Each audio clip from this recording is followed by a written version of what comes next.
Michael Placer. Hi, Michael. This is Lisa. Hi, nice to meet you. Lisa's an artist, and her husband Dennis. And Dennis, you're more of a teacher, retired teacher. But Michael's a screenwriter. So if anyone would know this, like, as far as Tatyana or anyone might have ideas about this, it would be Michael or Tatyana, since this is their forte. But yeah, like I said, I mean, you'll see an example of the technology when we're done tomorrow. Probably late tomorrow, but you'll see it. I'll provide a link on the site.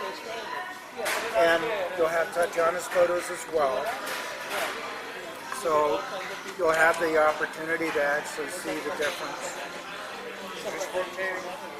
It is actually, this is what I was telling Lisa. You're seeing two fisheye lenses.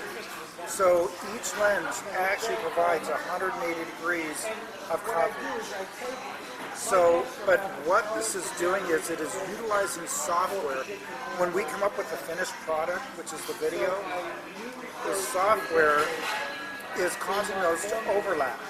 But it's finding the area of the overlap where it matches, where textures, everything else match, to give you that illusion of 360 degree coverage. And that's up, down, left, right. But that's the idea behind this technology. But my question, like I said, my question has been, is this just going to be a fad? Or is it actually going to become, is there a possibility for this technology to emerge as a new entertainment medium? But could an artist like Lisa, who normally does things in 2 dimensions, I mean, would she benefit? Is there any way Lisa might be able to benefit from it? In some way. But if so, what's the way? Yeah, but that's where I was thinking the way people paint in 2 dimensions is old technology. They need to come up with something other than 2 dimensions for me to transfer what I see. I need something new than just a flat canvas. So what's the next step for me? Because the reason why I'm also asking this is my sister, about 10 years ago, was working with an artist. It was a multi-million-dollar project in Hollywood. And this artist is an electrical engineer. And what he uses skyscrapers to paint with light.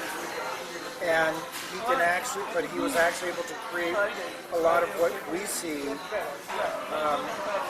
as far as photorealistic art on a skyscraper. And so, but that was some of the, and I guess it's considered, his work is considered some of the new fine art. But that's why I was wondering, if you might have ideas as far as where you might, if with this medium, if there is any hope,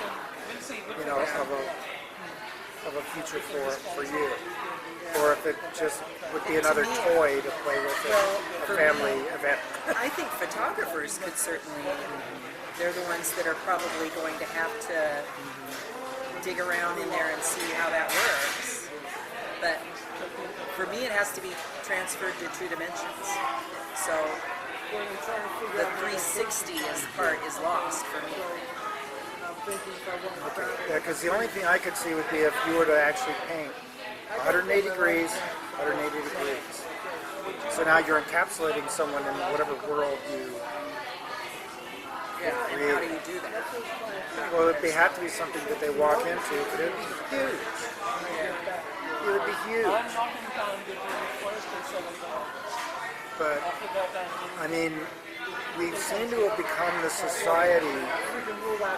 Do you agree? There are some people who feel that this society, and our society being now a global, it's become a global society, seems to sometimes be pulling away from the traditional and focusing on something else. In other words, where they're losing, and Micah was complaining about this, where you have kids nowadays that are losing the ability to write, from his perspective, as a screenwriter. Right. They can't write, and by writing means, yes, they can complete a sentence, but it's the way that they complete the sentence. There are better ways to do it, and they don't know how to do it. It would be like an artist who's learned how to use 12 colors, and that's all they use. They don't combine color, they just use 12 colors. Like 12 crayons. That's the same 12 crayons they're going to always have. Yeah, but contemporary is always what's on the edge for today. Maybe this is contemporary. You know, contemporary art is not old stuff. So, I don't know how long this has been out. It's been out for about 10 years already. I was surprised. I was really surprised it's been out so. And have you seen anybody? Have you heard of anybody? There's a lot of video that's available, but it's all available for free. And that's always been, again, the reason why I started Five Arts. Bill came to me because he wanted to know how to use Word. But you're talking about a Renaissance writer.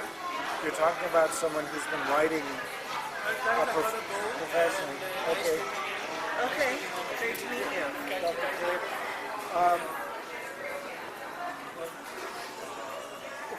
No, nothing. I'll catch you when you got free time. All right. So we are meeting on Sunday.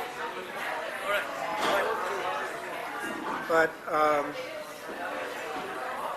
when you think about it, when we're talking about writing today, I mean, like I said, the most common thing I hear, because I work in a bookstore, so I mean, I know everything from from a reader's, from the aspect of people who read. And the major complaint I hear is that we've got so many books that are coming out nowadays, where the person, it's as if the person didn't know how to write. And you complained about that. Here's a person that's complained about it. Does self-publishing, the ability to self-publish, does that have anything to do with this now? Well, certainly. I can make a book. I can make a book. You know, if you look at Hollywood movies, the ones that are most often total disasters are the ones where you have one person who is the writer, the director, and the star.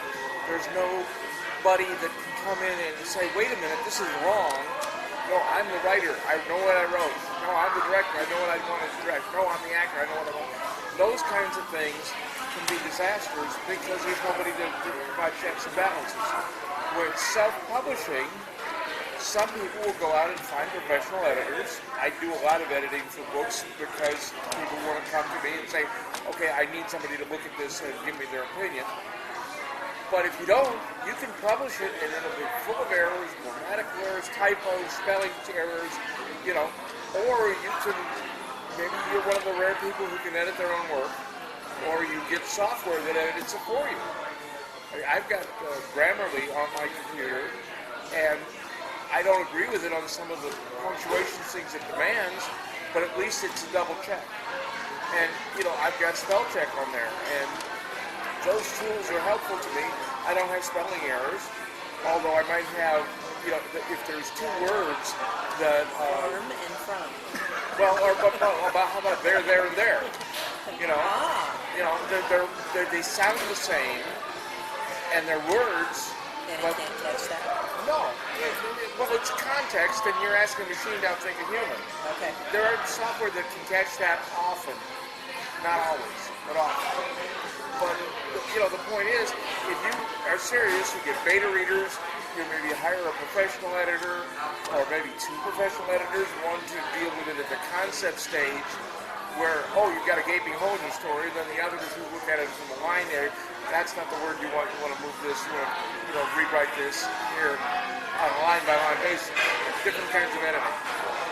So people who are willing to do that are going to get the same basic services that they're going to get from a publisher, except that the publisher says, I'm only going to publish books that I think are really great, where I can really sell, whereas self-publishing, no matter what the editor says, it gets published.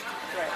So you're going to have, in one sense, a dumbing down of the material, but you have a lot of people who were shut out because of the hierarchy of publishing, who can now publish themselves. And when you look at somebody who writes a bestseller, and they say, I was rejected 125 times before I got it published, and now it's a bestseller. And there are plenty of people like that. J.K. Rowling, couldn't give it away for the longest time, and now she's the most sold book author in history. And her stuff is great, and people of all ages love it, but there was a time when she just couldn't get it through the system. And so